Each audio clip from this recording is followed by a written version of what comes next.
He has studied under Shri Suryanarayana Shastri,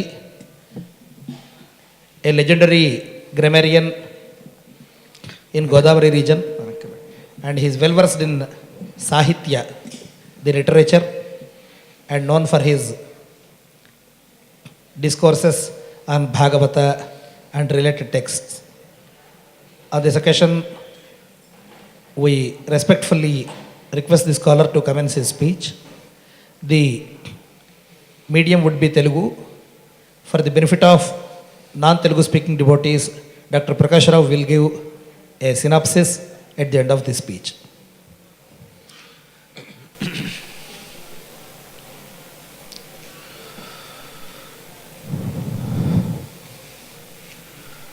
క్షీరసాగరసీకరాసార తారకిత చారుమూర్తయే భోగభోగి శయనీయశాయినే మాధవాయ మధువిద్విషే నమః. వ్యాసాయ విష్ణురూపాయ వ్యాసరూపాయ విష్ణవే నమో why బ్రహ్మనిధయే వాసిష్ఠాయ నమో నమః. యం ప్రవ్రజంతమనుపేతమపేతకృత్యం ద్వైపాయనో విరహకాతుర ఆజుహావపుత్రేతి తన్మయతయా తరవోభినేదు తం సర్వభూతహృదయం మునిమానతోస్మి. శ్రీ గురుభ్యో నమః. శ్రీమతే దత్తాత్రేయాయ నమః. శ్రీ శ్రీ శ్రీ పరమహంస పరివ్రాజక సచ్చిదానంద మహాగణపతి స్వామివారి సన్నిధిలో విజయానంద దత్తతీర్థ మహాస్వామివారి సన్నిధిలో ప్రణతితతిని సమర్పిస్తూ సభలో ఆసీనులైనటువంటి పండితుల, మహానుభావుల, భక్తుల వారందరినీ స్వరూపానురూపంగా సేవిస్తూ నిన్న స్వామివారు భక్తి గురించి విజ్ఞాపన చేయమని ఆజ్ఞాపించారు. వారి ఆజ్ఞను అనుసరించి అస్మద్గురుచరణ కృపా విశేష లేశం వలన కాసేపు భాగవతంలో ఉన్నటువంటి భగవంతుని యొక్క ప్రాభవాన్ని కాదు, నిర్హేతుక కృపా సముద్రుడి గురించి యొక్క ప్రాభవాన్ని కాసేపు కీర్తించేటువంటి అవకాశం కలిగినందుకు ముందుగా స్వామివారికి, మా సోదరులకి అందరికీ కృతజ్ఞతలు తెలుపుడు చేస్తూ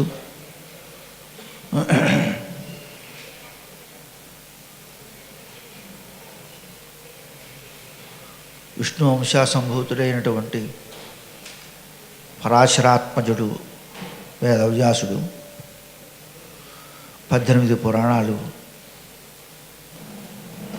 అలాగే బ్రహ్మసూత్రాలు ఇవన్నీ రాసినప్పటికీ ఆయన మనస్సుకి ప్రశాంతత పొందనేటువంటి స్థితిలో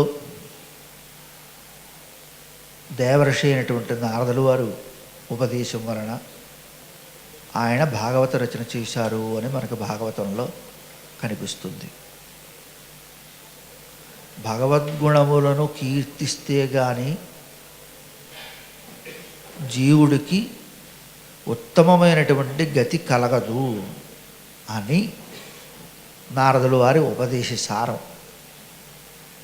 దాన్ని అనుసరించి మహానుభావులు వేదవ్యాసులు వారు 12 స్కంధాలలో మహాభాగవతాన్ని మనకి రచించి ఈ లోకాన్ని ఉద్ధరించడం కోసమని ఆయన అనుగ్రహించాడు ఆ పురాణాన్ని.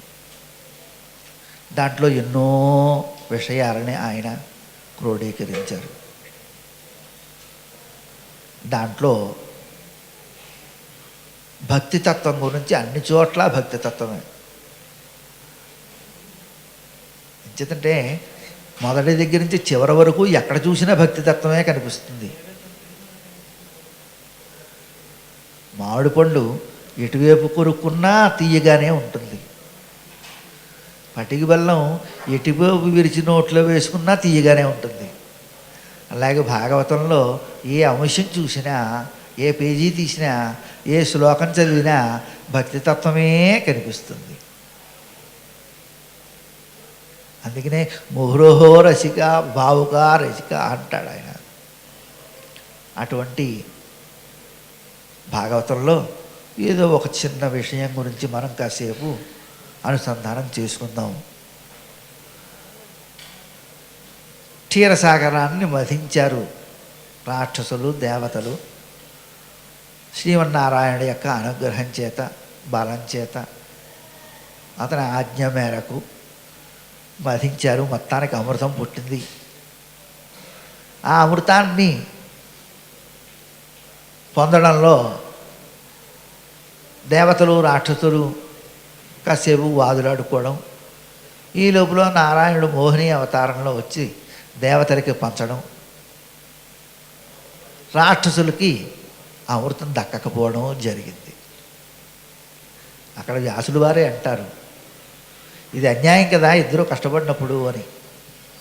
దానికి సమాధానం చెబుతారు, పావుకు పాలు పోసినట్లు అవుతుంది రాక్షసులకి అందిస్తే ఈ అమృతాన్ని. ఇంచేత వాళ్ళు రజోగుణం కంటే తమోగుణం ఎక్కువగా కలిగినటువంటి వాళ్ళు.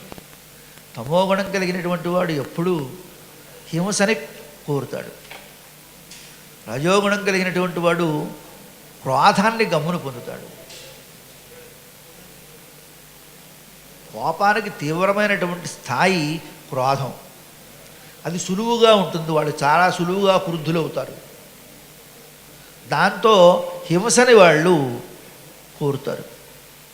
కనుక హింసాత్మకమైనటువంటి ప్రవృత్తి కలిగిన వాళ్ళు కనుక వాళ్ళకి ఈ అమృతాన్ని కనుక అందజేస్తే లోకమంతా చాలా క్షీణిస్తుంది అనేటువంటి ఉద్దేశంతో నారాయణుడు మోహిని రూపంలో వాళ్ళకి అందకుండా చేయడం జరిగింది. తర్వాత సరే ఎవరితోనూ వాళ్ళు వెళ్ళిపోయారు. తర్వాత రాక్షసులు చాలా చింతించారు, మనం శ్రమ పడ్డాం కానీ అన్యాయం చేయబడ్డాం శ్రీహరిమూలాన్ని. అలా చాలా కొంతకాలం గడిచిపోయింది. గడిచిపోయిన తర్వాత ప్రహ్లాదుడి కొడుకు విరోచనుడు, విరోచనుడి కొడుకు వైరోచనుడు బలిచక్రవర్తి, అతను రాజ్యానికి వచ్చాడు. అతను ప్రహ్లాదుడికి మనవడవడం కారణం, మహానుభావుల యొక్క సాంగత్యం ఒక కారణం. అతను ధర్మబద్ధంగా జీవనం చేసినవాడు. అయితే ఈ నుగుట్టు ఉండేటువంటి జనం ఉంటారు కదా, మిగతా రాక్షస ప్రముఖులు, వీళ్ళు మనం ఇలా బలనాపుడు మనం అన్యాయం చేయబడ్డాం అని చెప్పడం మూలాన్ని అతనిలో కూడా కొంత రజోగుణం ప్రేరేపింపబడి, అరే రే మనం నిజమే అన్యాయం అయిపోయాము, మనం న్యాయాన్ని పొందాలి కనుక మనం మళ్ళీ దేవతల మీద యుద్ధం చేసి మనం విజయాన్ని పొందాలి అని అనుకున్నాడు. దీనికి ప్రతీకారం తీర్చుకోవాలి అని నిర్ణయం జరిగింది. సరే యుద్ధానికి సన్నద్ధమయ్యారు. దేవతలతో బ్రహ్మాండమైన యుద్ధం జరిగింది. కానీ వాళ్ళ అమరులు, వీళ్ళు బోళ్ళు మంది నాశమైపోతున్నారు. ఎవరితన్న వాళ్ళ రాక్షసులు పారిపోతున్నారు ప్రాణాలు దక్కించుకుందుకు. చనిపోయిన వాళ్ళు చనిపోగా మిగిలిన వాళ్ళు. ఈ పరిస్థితి చూసి బలిచక్రవర్తి ఆలోచించి యుద్ధాన్ని విరమించేసి మళ్ళీ స్వస్థానానికి వచ్చేశాడు. ఆలోచించారు పెద్దలందరితోనూ. దీనికి ఒక్కటే మార్గం ఏమిటంటే, మన బుద్ధి సరిపోదు, గురువులని మనం ఆశ్రయించాలి. గురువులు ఉపదేశాన్ని అనుసరించి కనుక మనం ముందుకు వెడితే మనం తప్పకుండా విజయాన్ని పొందుతాము అని ఆలోచించుకున్నారు బలిచక్రవర్తి మొదలగు వాళ్ళందరూ. సరే శుక్రాచార్యులు వారి దగ్గరికి వెళ్ళారు ఆశ్రమానికి. చక్రవర్తి అయినటువంటి బలి ఆయన కాళ్ళ మీద పడ్డాడు.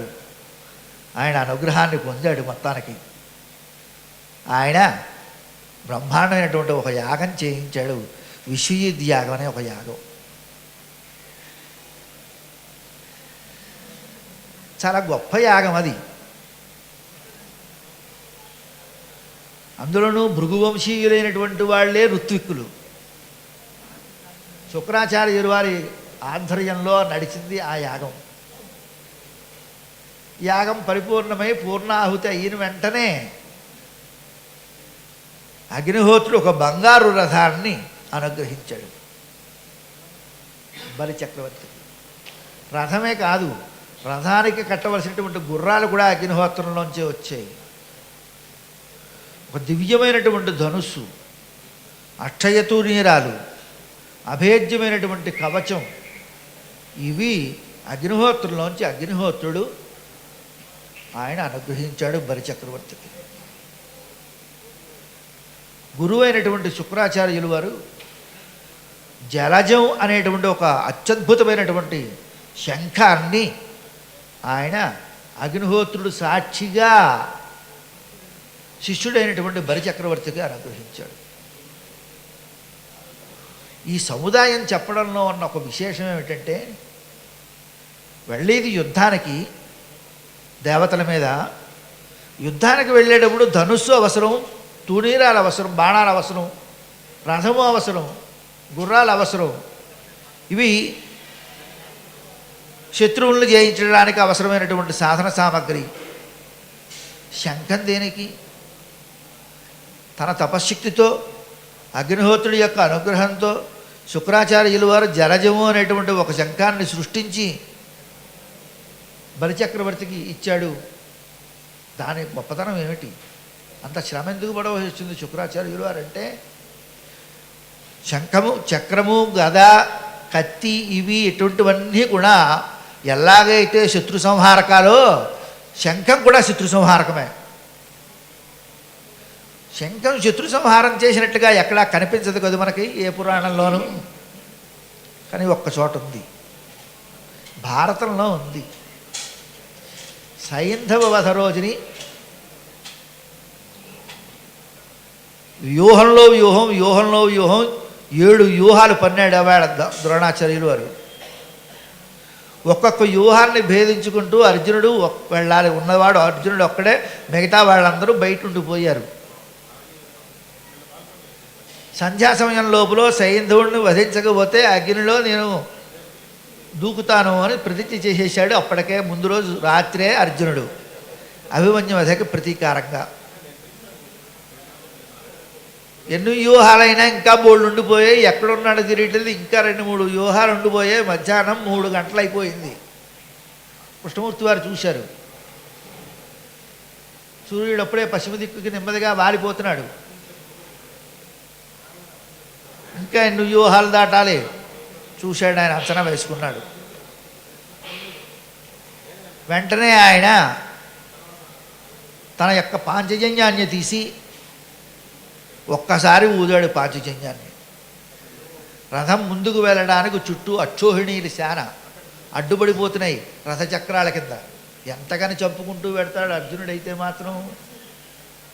ఆ పరిస్థితుల్లో ఆయన పాంచజన్యాన్ని ఉదితే ముందున్నటువంటి సుమారుగా ఒక అక్షోహిణీ సేన ఆ నాదాన్ని భరించలేక చెవుల్లోంచి, ముక్కుల్లోంచి, కళ్ళల్లోంచి రక్తాన్ని చిమ్ముకుని చాప చుట్టలా పడిపోయాయి కనుచూపు మేర. అంటే ఒక్కసారి రథాన్ని అవతల వ్యూహంలోకి దూకించాడు. ఇది భారతం ద్రోణపర్వంలో కనిపిస్తుంది మనకు.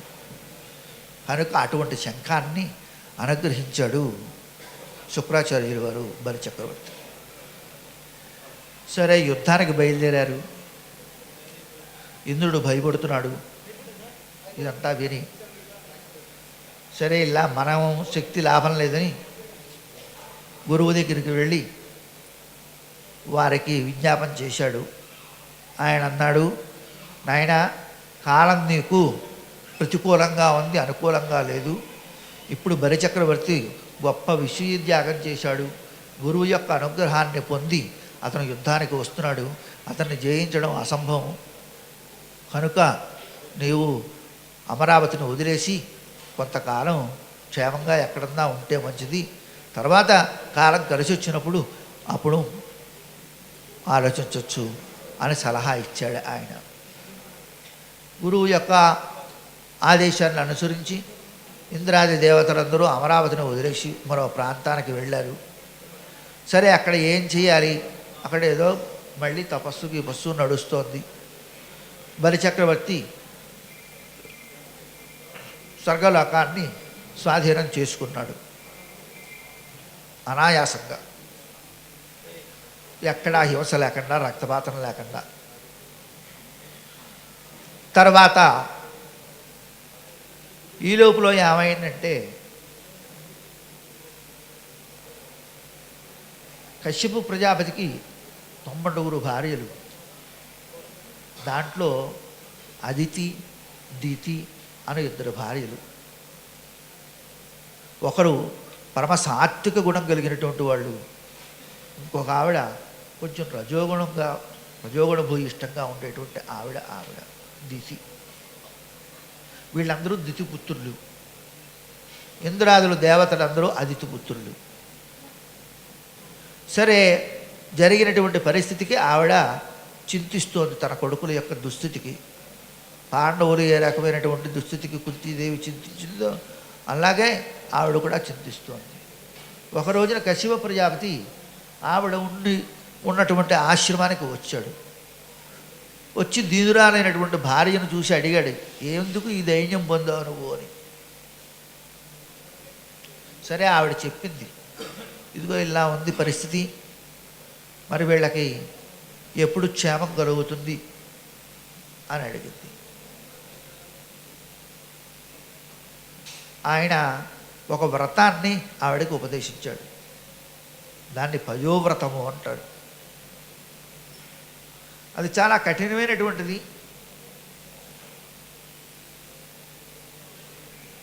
ఆచార్యం జ్ఞాన సంపన్నం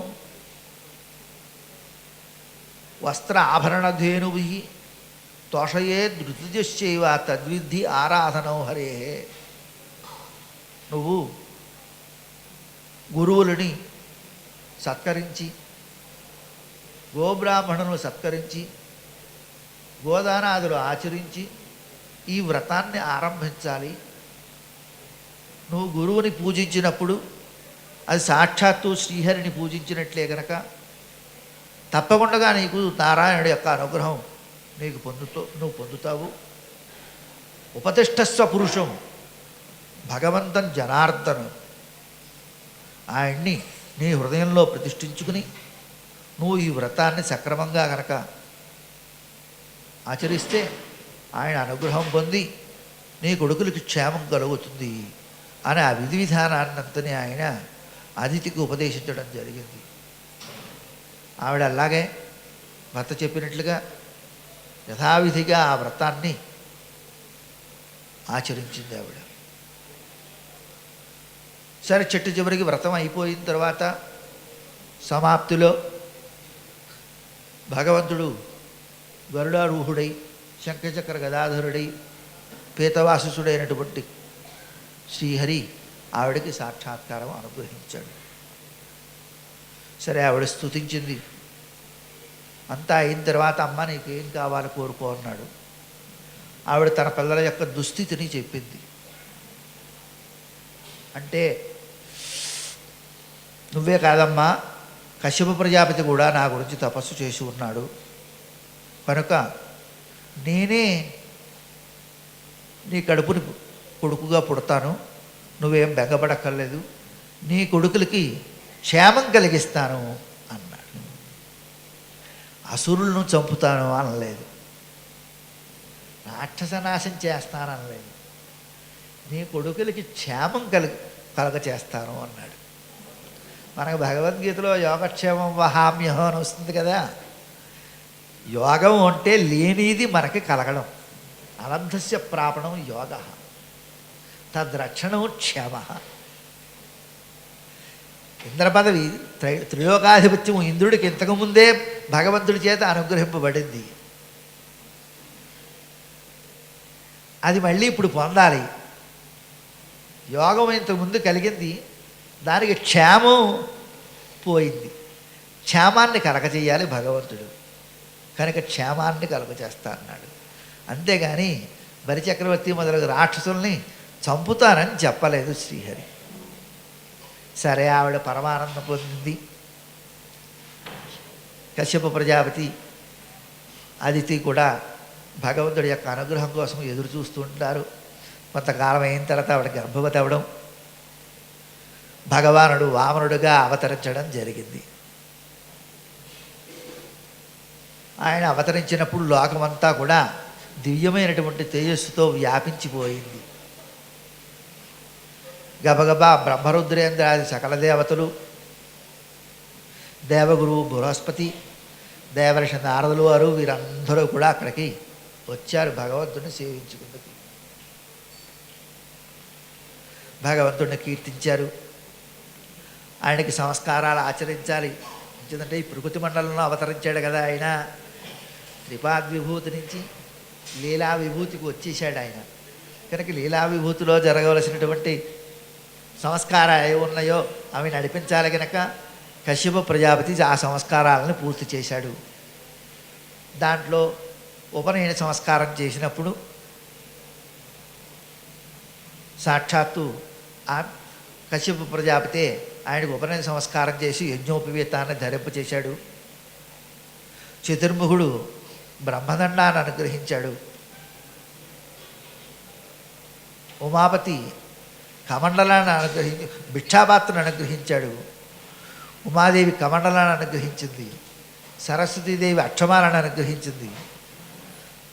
బృహస్పతి మేకలను అనుగ్రహించాడు. ఇలా సకల దేవతలు కూడా బ్రహ్మచర్యానికి కావలసినటువంటి సామాగ్రి ఏవైతే ఉంటాయో అవన్నీ ఒక్కొక్కళ్ళే ఇచ్చారు.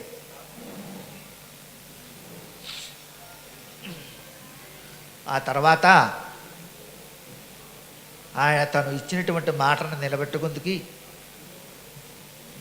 బయలుదేరాడు. ఎక్కడికి బయలుదేరాడు? రాక్షసులకి దేవతలకి ఒక చిన్న తేడా ఉంది. దేవతలు ప్రమాదం వచ్చినప్పుడు పరిగెత్తుదానిలే అనుకుంటారు. రాక్షసులు ప్రమాదం రాకుండానే ముందు జాగ్రత్త పడతారు. శక్తిని వృద్ధి చేసుకుంటారు ఎప్పటికప్పుడు. ఈ తేడాలు ఉన్నాయి. బలిచక్రవర్తి ముల్లోకాలని జయించి ఊరు కూర్చోలేదు. ఆయన ధర్మాన్ని ఆచరించడంలో దీక్షితుడై ఉన్నాడు. ఎన్నో యాగాలు, యజ్ఞాలు, ఓ పక్కన తపస్సు, ఓ పక్కన దానాలు, ఇవన్నీ కూడా చేస్తూనే ఉన్నాడు నిరంతరము. ఎక్కడా హింస లేదు. స్వర్గలోకాన్ని జయించినప్పుడు కూడా అసలు హింసే లేదు. ఆ తర్వాత అసలు లేనే లేదు. ఇంకా ప్రశాంతంగా ఆయన చేతిలో ఉంది, సుభిక్షంగా ఉంది లోకం. ఆయన ధర్మాన్ని ఆచరిస్తున్నాడు. మిగతా వాళ్ళు యథారాజా తథా ప్రజాను వాళ్ళు ధర్మబుద్ధులయ్యే ఉన్నారు. ఎక్కడా చౌర్యాదులు లేవు, అసత్యం లేదు. ఎంచేత ఆయన సత్యవ్రత దీక్షాదీక్షితుడు. ఆయన ఎక్కడ అసత్యం పలకడానికి అంగీకరించడు, ప్రాణం పోయినా సరే. అదిగో అలా నడుస్తోంది బలిచక్రవర్తి యొక్క పరిపాలన. వామనుడు అవతరించేటువంటి టైంకి ఆయన నర్మదా నది యొక్క ఉత్తర తీరంలో భృగుకత్యం అని ఒక పుణ్య స్థలంలో అశ్వమేధయాగం చేస్తున్నాడు ఆయన. చాలా బ్రహ్మాండంగా నడుస్తోంది. శుక్రాచార్యులు వారి ఆధ్వర్యంలో భృగువంశీయులు ఇంకా మిగతా మహర్షులు వాళ్ళందరూ కూడా ఋత్విక్కులుగా యాగాన్ని నడుపుతున్నారు. ఈయన వామనుడు నెమ్మదిగా ఆ యాగస్థలానికి వచ్చాడు.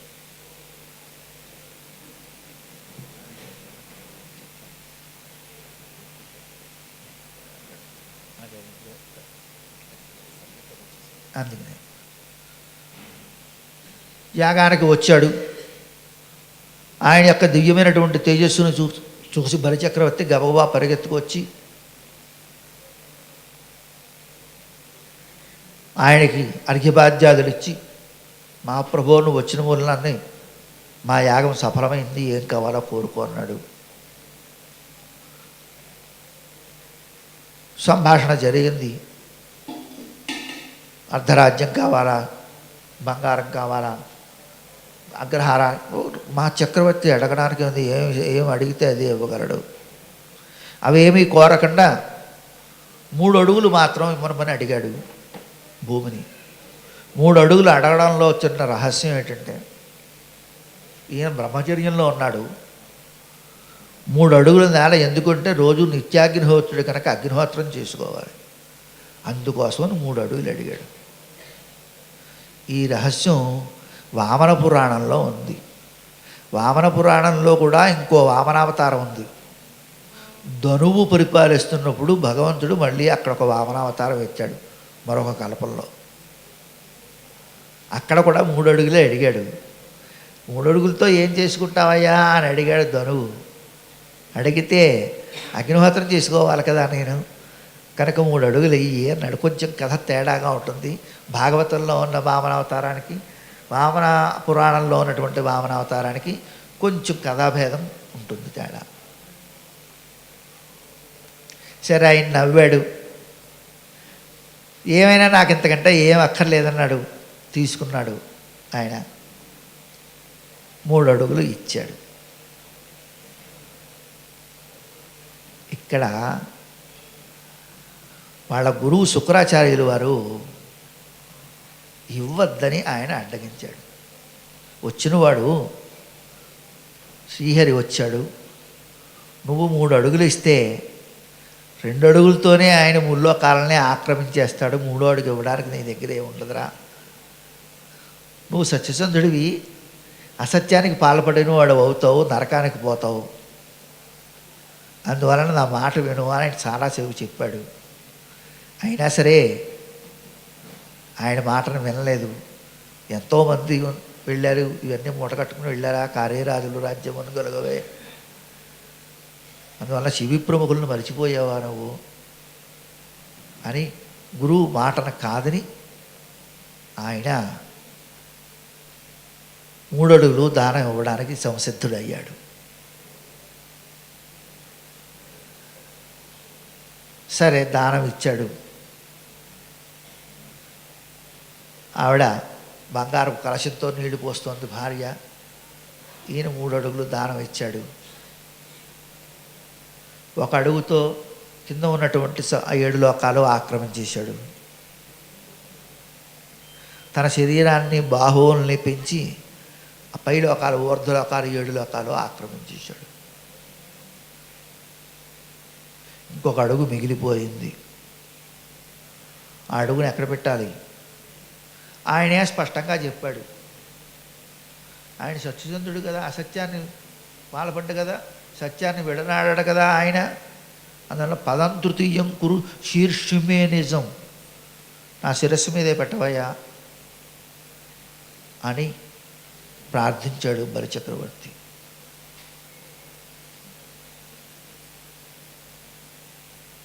ఇలా ఉండగా ఇక్కడ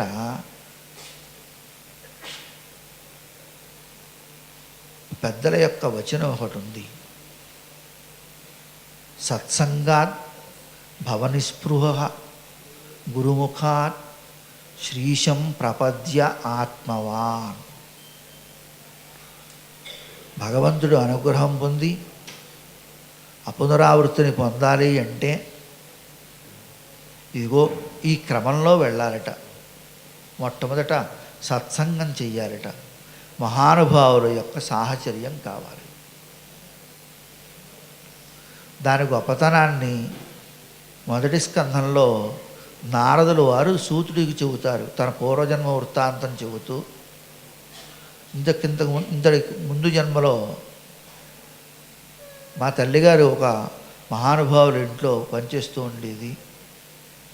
అక్కడికి మహావైరాగ్య సంపన్నులైనటువంటి మహర్షులు వచ్చేవారు. వారిని సేవిస్తూ ఆ శేష పదార్థాన్ని నేను భుజిస్తూ ఉండేవాడిని. దాంతో నాలో ఉన్నటువంటి కల్మషం కూడా పోయింది. వారి అనుగ్రహాన్ని పొందాను. వారి అనుగ్రహంతో తర్వాత భగవద్ధ్యానం సలిపి నేను ఇదిగో ఈ రకమైనటువంటి జన్మను నేను పొందడం జరిగింది, వారి సత్సంగం మూలాన్ని నేను ఈ జన్మని ఇలా పొందానయ్యా అని నారదుడు వారు సూతుడు వారికి చెబుతాడు. కనుక సత్సంగం చాలా అవసరంట. ఆ తర్వాత గురుముఖాత్, గురువు అనుగ్రహం పొందాలి, గురువుని ఆశ్రయించాలి. స గురుమేవ అభిగచ్చేత్ సమ్మత్పాణి శ్రోత్రియం బ్రహ్మనిష్టం తస్మై ఉపసన్నాయ సమ్యక్ ప్రశాంత చిత్తాయ శమాన్వితాయ అంటుంది నగోపనిషత్తు. శ్రోత్రియుడు బ్రహ్మతుష్టుడు అయినటువంటి గురువుని ఆశ్రయిస్తే ఆయన జ్ఞానాన్ని ఉపదేశిస్తాడు, అది మోక్ష సాధనం అవుతుంది. కనుక గురువుని ఆశ్రయించాలి. ఓడిపోయినటువంటి బలిచక్రవర్తి తన శౌర్య పరాక్రమాలని పక్కన పెట్టేసి శుక్రాచార్యుల వారిని ఆశ్రయించడం జరిగింది. అందుమూలన ఆయన విషయత్యాగం చేయించాడు, త్రిలోకాధిపత్యాన్ని పొందాడు. అది గురువు యొక్క గొప్పతనం. గురువు యొక్క అనుగ్రహం వల్ల కలిగినటువంటి విశేషం ఆ స్థితిలో ఉంటుంది, ఆ రీతిలో ఉంటుందిట. కనుక గురువుని ఆశ్రయించడం ప్రథమ కర్తవ్యం. సత్సంగాత్ భవనిస్పృహ గురుముఖాత్ శ్రీశం ప్రపద్య ఆత్మవాన్. గురువు అనుగ్రహంతో గురువుని దగ్గర పెట్టుకుని భగవంతుడిని కనుక ధ్యానం చేసినప్పుడు, ఆశ్రయించినప్పుడు తప్పకుండా భగవంతుడి యొక్క అనుగ్రహం కలుగుతుంది అని మూడవ విషయం. ఇక్కడ అదే జరిగింది. ఆయన గురువు యొక్క అనుగ్రహాన్ని పొందాడు, విషయత్యాగాన్ని చేశాడు, ముల్లోకాలని జయించాడు బలిచక్రవర్తి. గురువుని భక్తితో ఆరాధించిన కారణంగా ఆయన యందు ఏ రకమైనటువంటి దోషాన్ని భగవంతుడు చూపలేకపోయాడు. ఏదైనా దోషం ఉంటే దుష్టశిక్షణ చేద్దామని బయలుదేరుండేవాడు. ఆయన యందు ఏమీ దోషం లేని పరిస్థితుల్లో ఆయన పోనీ యుద్ధం చేసి బలిని మిగతా వాళ్ళని సంహరించినట్టుగా హిరణ్యకశిపుడినో మరొకళ్ళనో హిరణ్యాక్షుడినో సంహరించినట్లుగా బలిచక్రవర్తిని సంహరించడానికి రాలేదు. భగవంతుణ్ణి దిద్దుబాటు చేయడానికి బలిచక్రవర్తిని దిద్దుబాటు చేయడానికి వచ్చాడు. పాడైపోతున్నటువంటి కొడుకుని సక్రమమైనటువంటి మార్గంలో పెట్టడానికి తండ్రి ఏ రకమైనటువంటి ఆలోచన చేస్తాడో అటువంటి ఆలోచనతో వచ్చాడు భగవంతుడు వామనుడిగా. అంతేగాని శిక్షించడానికి మాత్రం రాలేదు. కారణం ఏమిటి అంటే మొట్టమొదటిది గురువు యొక్క అనుగ్రహాన్ని పొంది ఉన్నాడు. ఆయన యొక్క అనుగ్రహ విశేషం వలన సత్ప్రవర్తన కలిగి ఉన్నాడు. ఎక్కడా ధర్మాన్ని అతిక్రమించలేదు, సత్యాన్ని ఎక్కడా జవదాటలేదు. ఇక ఏ దోషం ఉంది బలిచక్రవర్తిలో ఆయన నిగ్రహించడానికి? సరే, 3 అడుగులు దానం చేశాడు, ముల్లోకాలని ఆక్రమించేశాడు. 3వ అడుగు ఏమిటి అంటే పదం తృతీయం కురు శీర్షుమే నిజం అని తన శిరస్సు మీద పెట్టుకోమన్నాడు. ఇక్కడున్న రహస్యం ఏమిటంటేట, ఈ సమయంలో శుక్రాచార్యులు వారు శపించారు, నువ్వు సకల భాగ్యాలని సకల భోగ భాగ్యాలని నష్టపోతావు అని.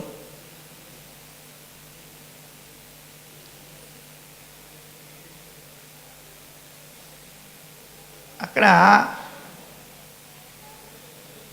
భగవంతుడి యొక్క సంకల్పం చేత శుక్రాచార్యులు వారు శపించారట. ఎందుకు శపించవలసి వచ్చింది? అది శాపమా, అది ఆగ్రహమా, అనుగ్రహమా? అంటే శుక్రాచార్యులు వారి శాపం కూడా అనుగ్రహమేట. ఎలాగా? బలిచక్రవర్తి బలిచక్రవర్తిని నిగ్రహించడానికి భగవంతుడు రావడానికి కారణం రెండు కారణాలు. ఒకటి మమకారము, రెండు అహంకారము. ఆయన వెనకాలంటాడు లోకమీశ్వరం అంటాడు. ఈ ముల్లోకాలకి ఈశ్వరుడైనటువంటి నన్ను నీ మాటలతో చాలా సంతృప్తి పరిచావు, నీకేం కావాలో కోరుకో అని అడిగాడు వామనుడిని బలిచక్రవర్తి. లోకమీశ్వరం అంటే ఈ ముల్లోకాలు నావి అనేటువంటి మమకారం చాలా గాఢంగా ఉండిపోయింది అప్పటికే.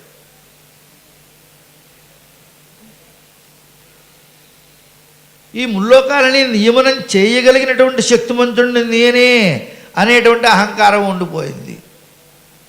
ఈ రెండు తొలగించేస్తే బలిచక్రవర్తి దిద్దుబాటు అయిపోయినట్టే, మహానుభావుడు అయిపోయినట్టే. ఇది భగవంతుడి యొక్క సంకల్పం. దీంట్లో మమకారాన్ని శుక్రాచార్యుల వారి శాపం ద్వారా పోగొట్టాడు. ఎప్పుడైతే భోగభాగ్యాలన్నీ నశించాయో ఇక మమకారమే ఉంటుంది, ఇది నాది అని చెప్పుకుందుకు ఏ వస్తువు లేదు అక్కడ. అది పోవాలి.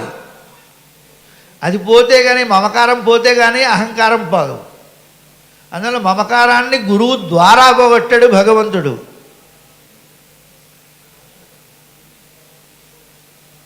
ఇక రెండో అంశం అహంకారం. అహంకారం ఎప్పుడు పోతుందండి? తలకాయ వంచినప్పుడు పోతుందని. నమేయం కథంచన అంటే పోదు రావణాసుడికి. మళ్ళీ పెద్దల దగ్గరకో భగవంతుడి దగ్గరకో వెళుతున్నాం, నమస్కారం చేస్తున్నాం. నమస్కారం చేస్తూ తలకాయ కూడా కొంచెం వంచి నమస్కారం చేస్తున్నాం. ఈ తలకాయ వంచడానికి కారణం ఏమిటంటే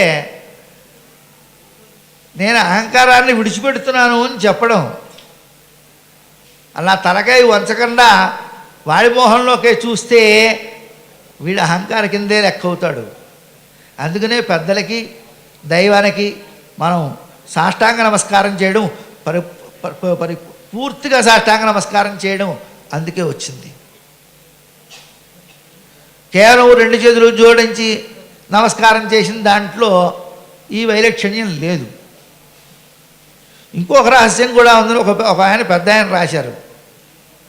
నమస్కారం చేసినప్పుడు, తలకాయ వంచి నమస్కారం చేసినప్పుడు ఎదరవాడు హృదయాన్ని అభిముఖంగా ఉంటుందట ఈ రెండు చేతులను.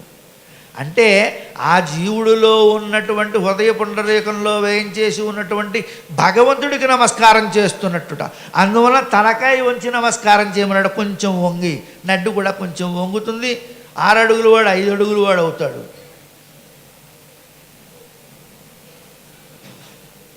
అందుకుని అహంకారాన్ని విడిచిపెట్టడానికి ఆయన సిద్ధపడి తలకాయ వంచాడు. పదం తృతీయం కురు శీర్షం మే నిజం. నీ శ్రీపాదాలని నా నెత్తిని పెట్టవయ్యా, అహంకారం పూర్తిగా పోవాలి అంటే ఇది ఒక్కటే మార్గం అన్న. అందుకుని శిరస్సుని ఇచ్చాడు ఆయన.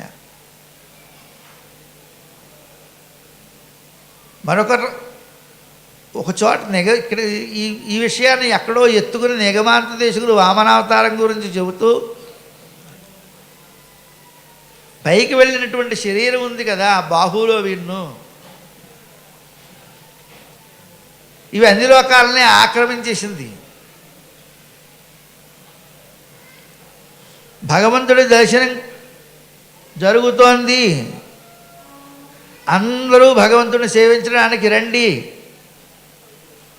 అని జాంబవంతుడు డంకా మోగించుకుంటూ పరమాత్మతో సమానంగా ఊర్ధ్వలోకాలకు పరిగెత్తేట అన్ని దిక్కులకి.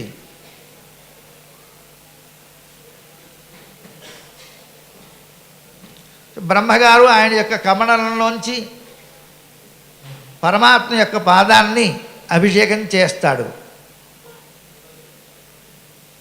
ఈ అభిషేక జలం అంతా కూడా ముల్లోకాలు వ్యాపించిందిట. ఎలా వ్యాపించింది? ఆయన పాదముద్రలతో వ్యాపించిందిట. ఏమిటి దాని రహస్యం అంటే వేదాంత దేశకులు అంటారు ఒక చోట, ఇదంతా నీదన్నావు కదా, ఇక మళ్ళీ నీలాంటి వాడు వచ్చి నాది నాది అని అనకుండా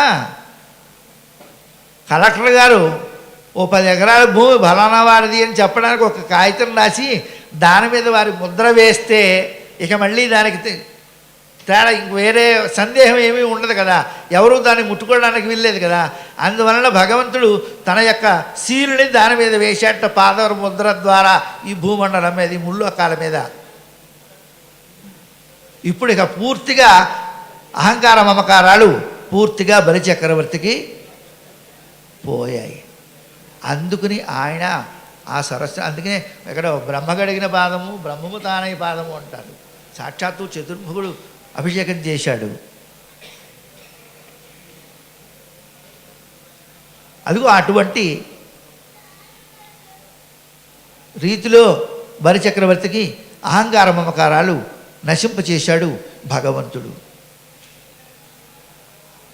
అదే టైంలో ప్రహ్లాదుడు అక్కడికి వచ్చాడు. వర్ణపాశాలతో బంధించాడు బలిచక్రవర్తిని స్వామి. ఆయన వచ్చి, ఏమయ్యా నా మానవుడు, కనీసం నన్ను కూడా స్మరించకుండా వీడిని ఇలా బంధించావు, ఏమి ధర్మంగా ఉందా ఇది నీకు అని అడుగుతాడు. ఆయన అప్పుడు అంటాడు,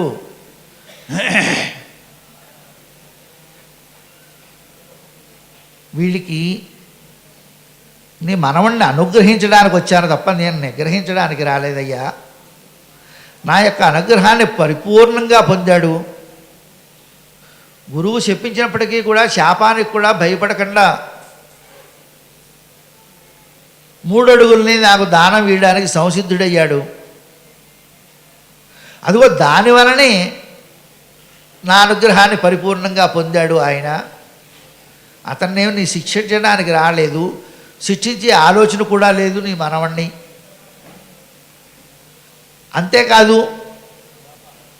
నిత్యం ద్రష్టాశమాన్ తత్ర గదాపాణిం అవస్థితం. మీ వాడికి రక్షణగా నేనే ఉంటాను గదను ధరించి పాతాళ లోకంలో.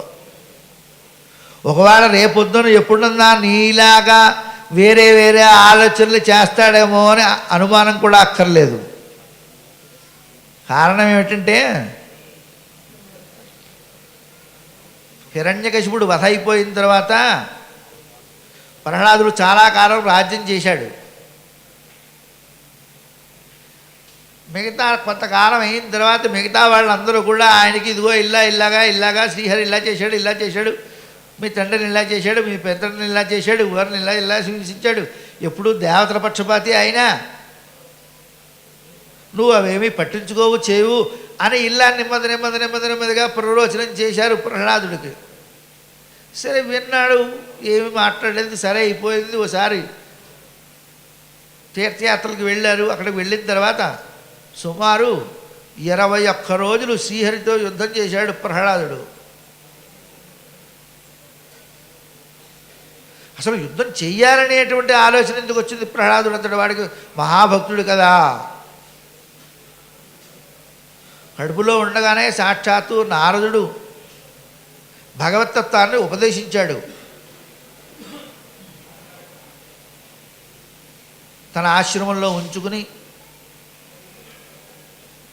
అటువంటి మహర్షి యొక్క వచనాల చేత ఉపదేశించేత మహాభక్తాగ్రగణ్యుడైనటువంటి ప్రహ్లాదుడికి శ్రీమన్నారాయణుడితో యుద్ధం చేయాలి అనేటువంటి ఆలోచన మాత్రం ఎలా కలిగింది అంటే, తమోగుణ భూయిష్ఠులైనటువంటి వాళ్ళతో సంఘం చేత.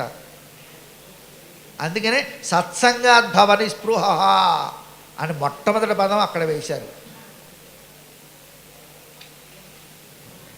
దుష్టుల యొక్క సాంగత్యం అలా ఉంటుంది. ఎంత మంచివాడైనా చెడిపోతాడు, ఎంత ముత్యానికైనా మాలిన్యం అంటుతుంది, ఎంత బంగారానికైనా మాలిన్యం అంటుతుంది.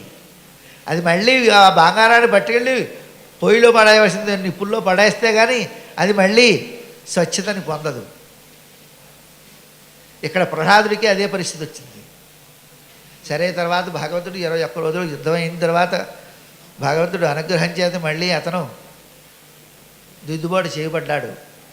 అలాగా తిరోగమనం ఉండదు నీ మనవడికి.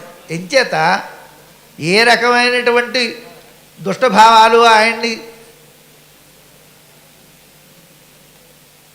దరిచేరకన్నా ఉండేలాగా వస్తున్నారా?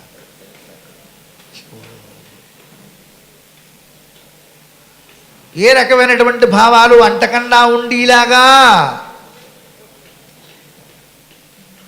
నేనే గదా పాడిలే కూర్చుంటాను అన్నాడు. మా దర్శనం మహాహ్లాద ధ్వస్త కర్మ నిబంధన. నా దర్శనం చేత ఆసుర భావాలు అక్కడికి రాకపోవడమే కాదు, ఇక ఏమన్నా ఉన్నా అవి కూడా నశించిపోతాయి.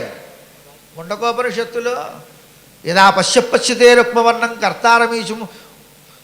కర్తారమీశం బ్రహ్మయోని తదా విద్వాన్ పుణ్యపాపే విధూయ నిరంజన పరమం సామ్యముపైతి అంటుంది ఉపనిషత్తు.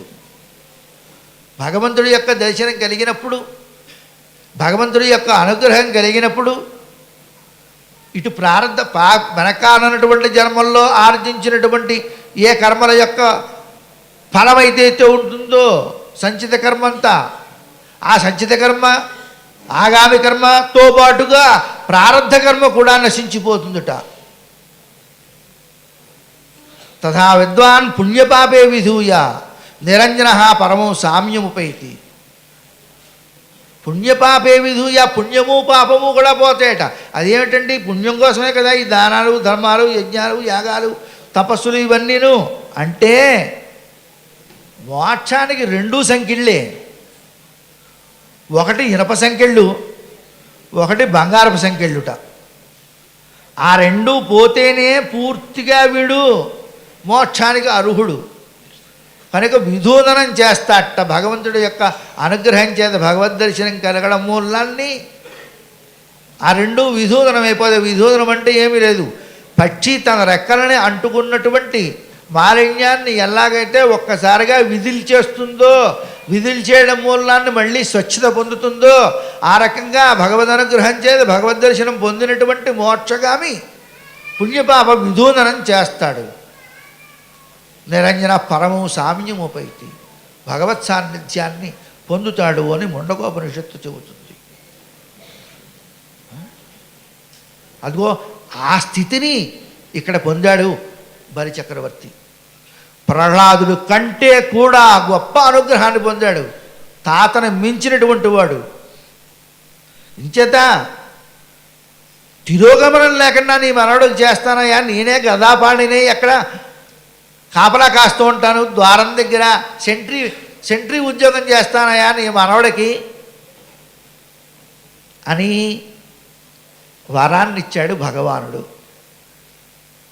అంతకంటే విశేషం ఏం కావాలి? అంతకంటే సౌభాగ్యం ఏం కావాలి? అంతేకాదు, నీ మనవడికి రాబోయేటువంటి కల్పంలో ఇంద్రపదవిని ఇదిగో ఇప్పుడే అనుగ్రహిస్తున్నా, పోస్ట్ డేటెడ్ చెక్ ఇచ్చేస్తున్నాను నేను నీ మనవడికి అని. కాబోయేటువంటి ఇంద్రపదవిని కూడా ఆయన భగవంతుడు అనుగ్రహించాడు. భగవంతుణ్ణి భక్తితో సేవించాలి, గురువుని భక్తితో సేవించాలి. ఇక్కడ శుక్రాచార్యుల వారిని చాలా భక్తితో సేవించాడు. బలిచక్రవర్తి భగవంతుడిని చాలా భక్తితో భావన చేశాడు. అది లేనిదే ఇక ఏమీ ఉపయోగం లేదు. ఆ విషయాన్ని నారదుల వారు ప్రథమాధ్యాయంలోనే చెప్పారు సూతుల వారికి.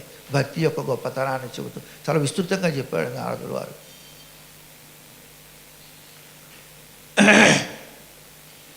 భగవంతుడిని ఆరాధన ఎలా చెయ్యాలంటేట, ఒక చంటి పిల్లవాడికి నీళ్లు పోస్తాం, ఆ తర్వాత వాడికి ఏదో సాంబ్రాణి పొగ వేస్తాం. నీళ్లు పోసేటప్పుడు ఎంత శ్రద్ధగా ప్రేమగా ప్రీతితో పోస్తామో, పొగ వేసేటప్పుడు ఎంత జాగ్రత్తగా శ్రద్ధగా ప్రేమతో వేస్తామో, భగవంతుడు ఆరాధన కూడా అలాగే చెయ్యాలట. నాయమాత్మ ప్రవచనేన లభ్యాన మేధయాన బహునాశ్రుతేన యమేవ ఏష వృణుతే అంటుంది కౌత్రోపనిషత్తు.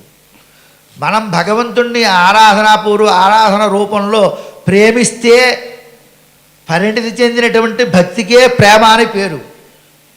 మధుసూదన సరస్వతి యతీంద్రులు వారు భగవద్భక్తి రసాయనంలో దీన్ని చాలా విస్తృతంగా వివరించారు. అటువంటి ప్రేమతో గనక భక్తి, ప్రేమరూపమైనటువంటి భక్తితో భగవంతుణ్ణి మనం వరిస్తే భగవంతుడు వీడు నావాడే, వీడిని నేను చూసుకోవాలి, వీడి యోగక్షేమాలు నావే అని భగవంతుడు మన వరిస్తాడు. యమేవ ఏష వృణితే, భగవంతుడి చేత మనం వరింపబడాలి. భగవంతుడు ప్రహ్లాదుని వరించాడు, బలిచక్రవర్తిని వరించాడు, ధ్రువుణ్ణి వరించాడు. కారణం వాళ్ళకు ఉన్నటువంటి అనన్యమైనటువంటి భక్తి, ఫలాభిసంధి రహితమైనటువంటి భక్తి. అదిగో భక్తి యొక్క స్వరూపం మహానుభావుల చరిత్రలో మనకలా కనిపిస్తుంది. అటువంటి చరిత్రలో బలిచక్రవర్తి యొక్క చరిత్ర ఒక రకంగా చెప్పాలంటే భగవంతుడు ఓడిపోయాడు బలిచక్రవర్తి దగ్గర. మేలైనాకరంబంట మేలు కాదే రాజ్యము గీజ్యమని కాయమ సతతము నాపాయం అంటాడు పోతనామాచ్యుడు. ఆయన చెయ్యి కింద పెడుతున్నాడయ్యా లక్ష్మీపతి శ్రీయప్పతి వచ్చి దేహి అని. నేను ఓడిపోవడం కాకపోతే ఏంటి అంటే భక్తుడి చేతిలో ఓడిపోవడానికి భగవంతుడు చాలా ప్రీతితో సంసిద్ధుడవుతాడు మాట. అలా వరించాడు బలిచక్రవర్తిని. అదిగో అటువంటి భక్తి స్వామీజీల యొక్క అనుగ్రహం చేత, వారి అనుగ్రహపూర్వకంగా భగవంతుడి అనుగ్రహం చేత మనందరికీ కలగాలని ఆ దత్తాత్రేయ స్వామి వారిని ప్రార్థిస్తూ వందే పార్థముఖేన శోభిత పదం శ్రీ సారథ్యం ప్రత్యహం శ్రీ గురుభ్యో నమః. స్వస్తి.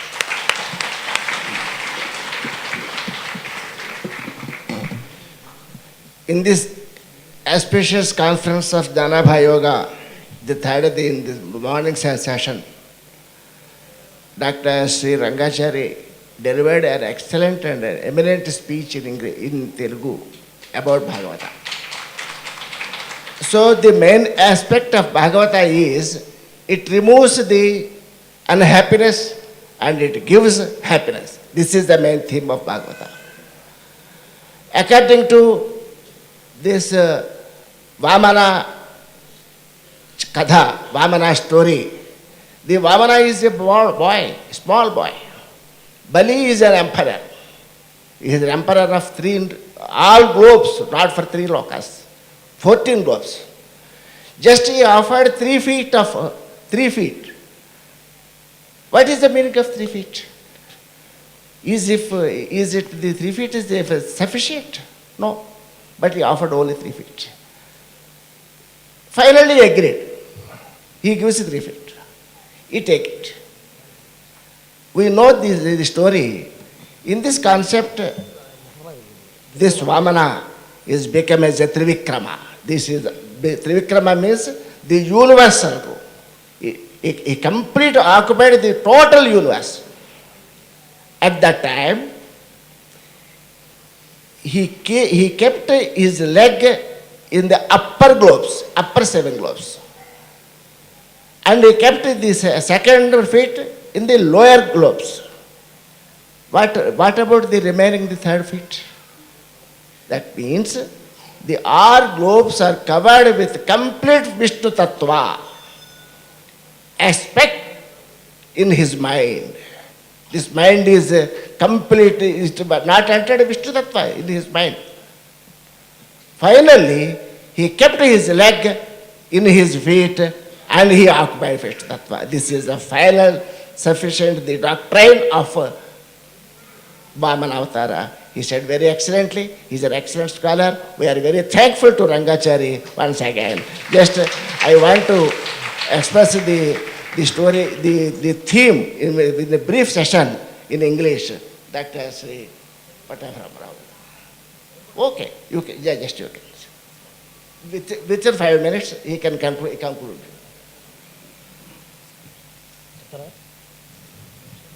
జయ Gurudatta. Now it is the turn of Dr. Prakash Rao to give a brief synopsis of the speech. After this, we will honor the scholars.